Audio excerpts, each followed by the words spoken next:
Bonjour et bienvenue dans cette vidéo qui va s'occuper de voir ce qu'est ce problème de head détaché.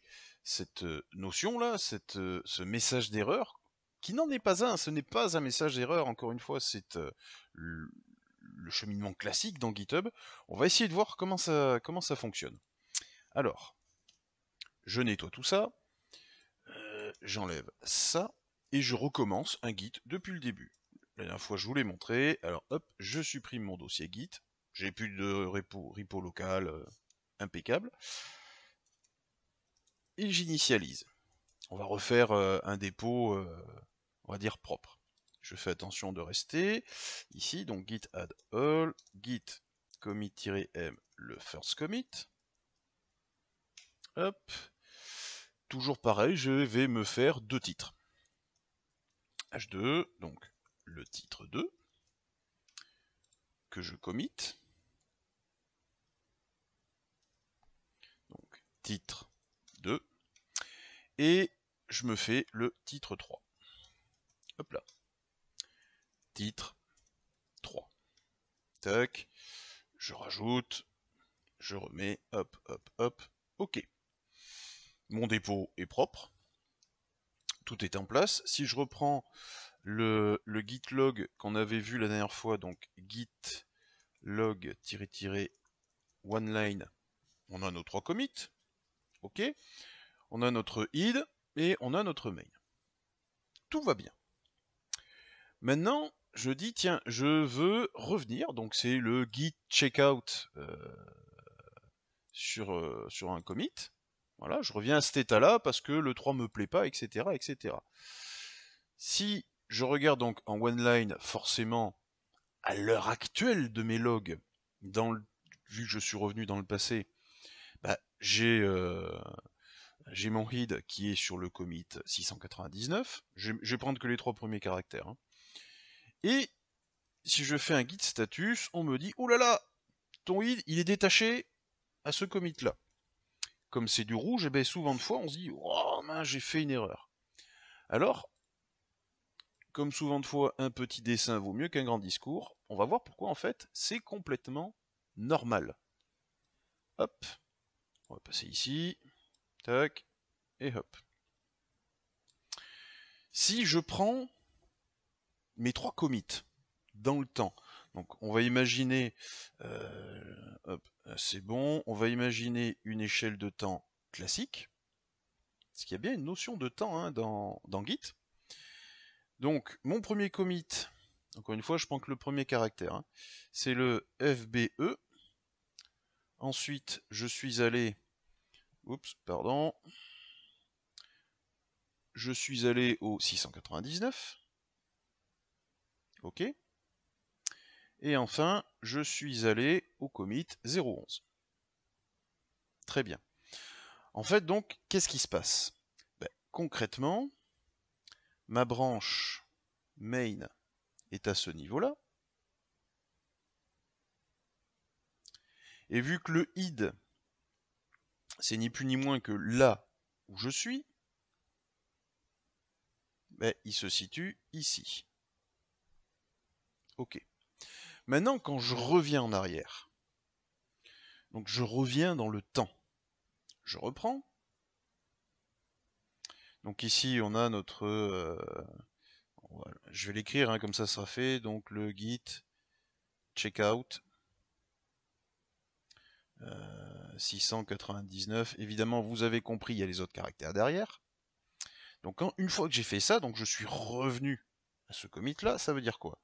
Ça veut dire que à l'heure actuelle des choses, j'ai mon FBC, j'ai mon 699, j'ai toujours le 011, hein, vous voyez dans guide graph à droite, le cheminement n'a toujours pas bougé, hein, j'ai toujours bien mon commit titre 3. Par contre, mon main se situe ici.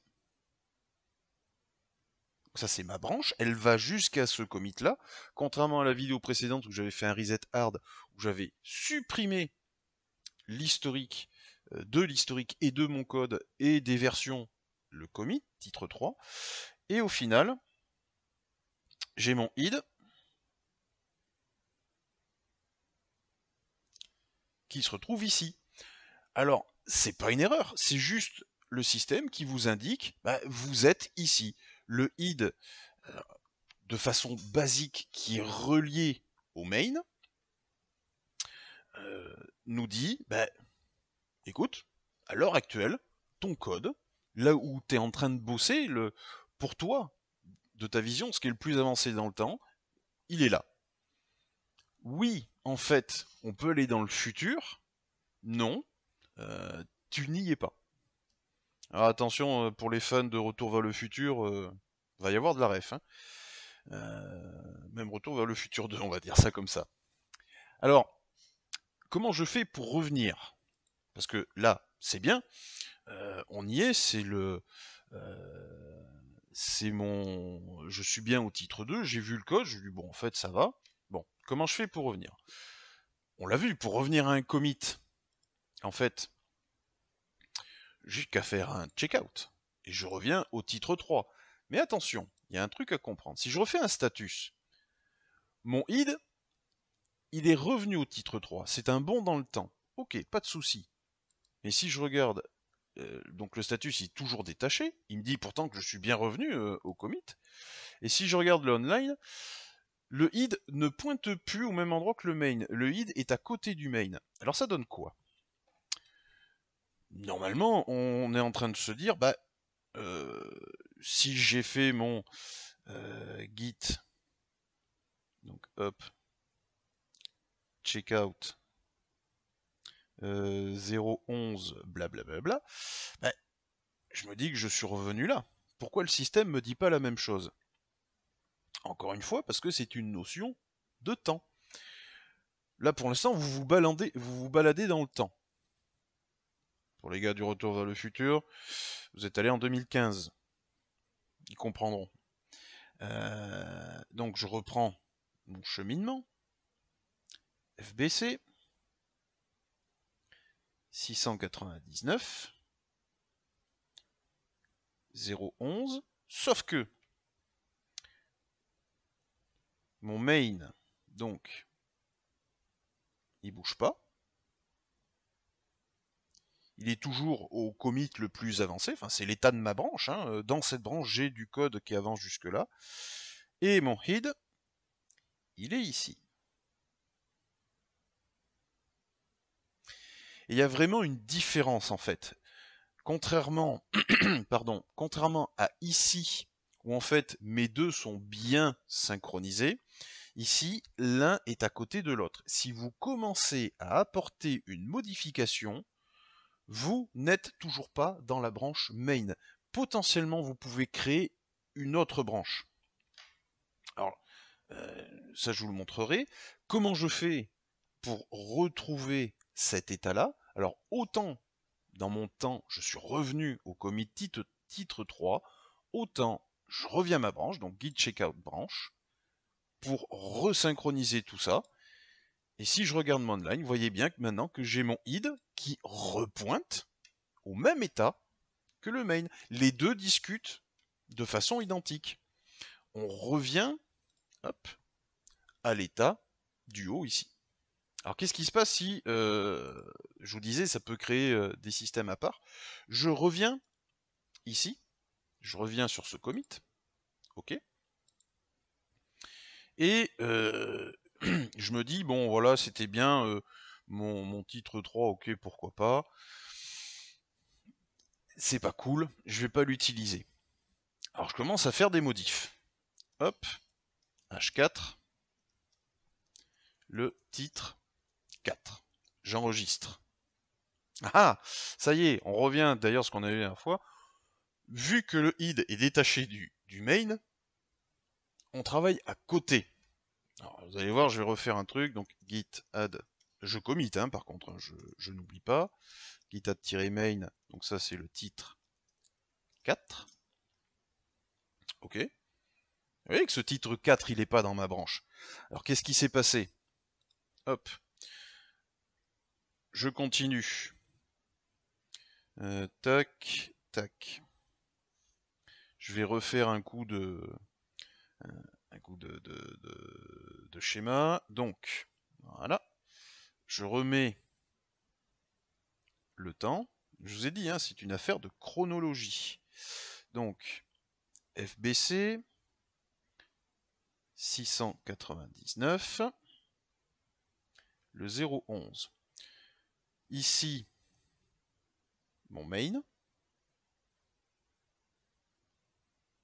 Ma branche est toujours là, hein. Vous voyez, le commit titre 3, il est bien dans la branche main. Et j'avais mon head ici. Sauf que j'ai fait une modification.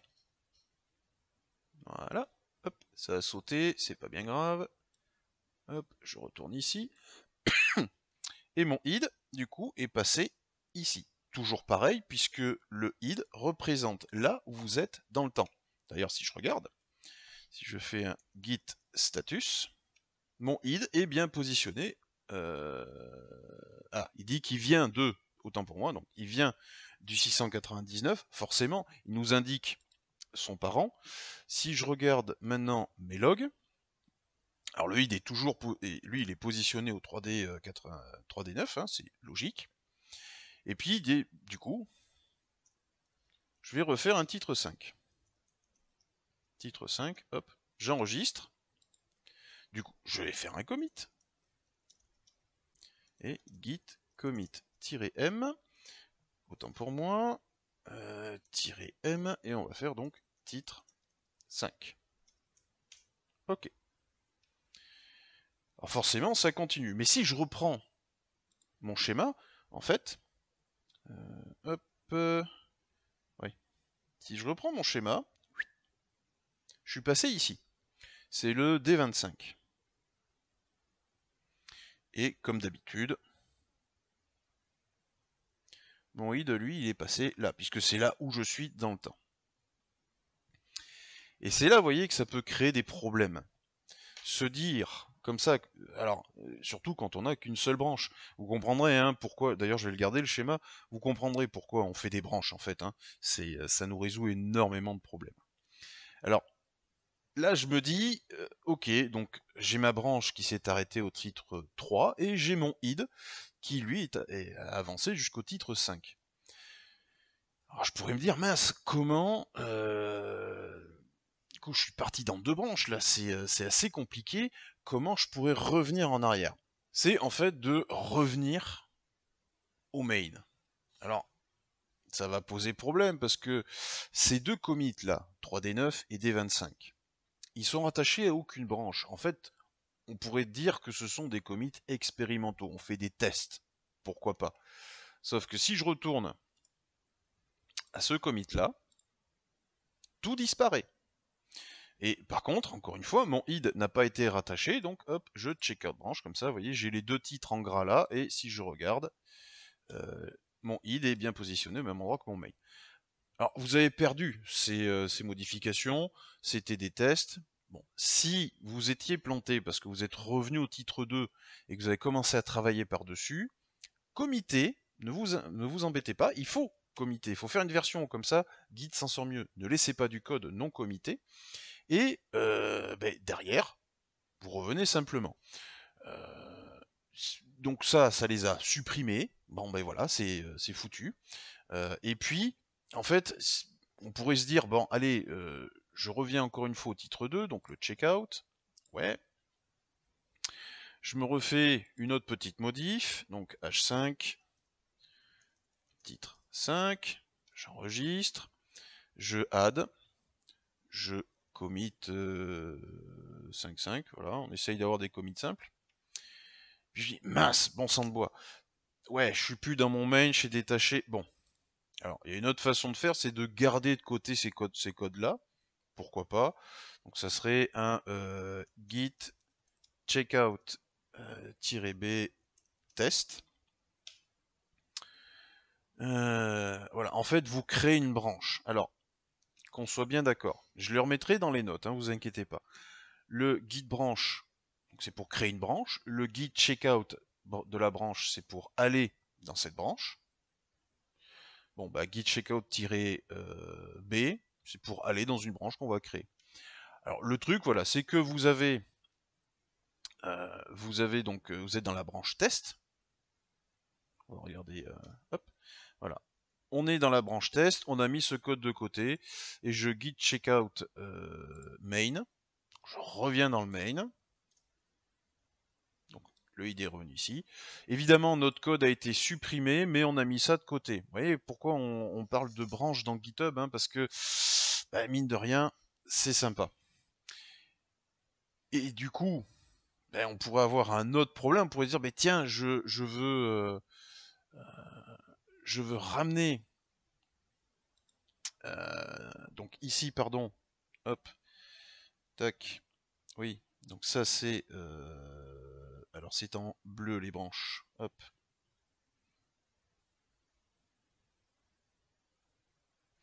Je veux ramener le code, ce code-là, parce que mine de rien, je veux l'avoir dans ma main, sauf qu'on a un problème. Dans le temps, la branche test est beaucoup plus avancée que ça. Et en plus, la difficulté, parce qu'une branche plus avancée qu'eux, on peut la ramener. La difficulté, c'est que cette branche de test vient d'un commit passé. Et donc, prochaine vidéo, on va essayer de voir un petit peu ce qu'on pourrait faire de cette branche et les problèmes qu'elle va nous poser. C'est pour ça qu'on verra plus tard la notion, le pourquoi du comment de ces branches-là.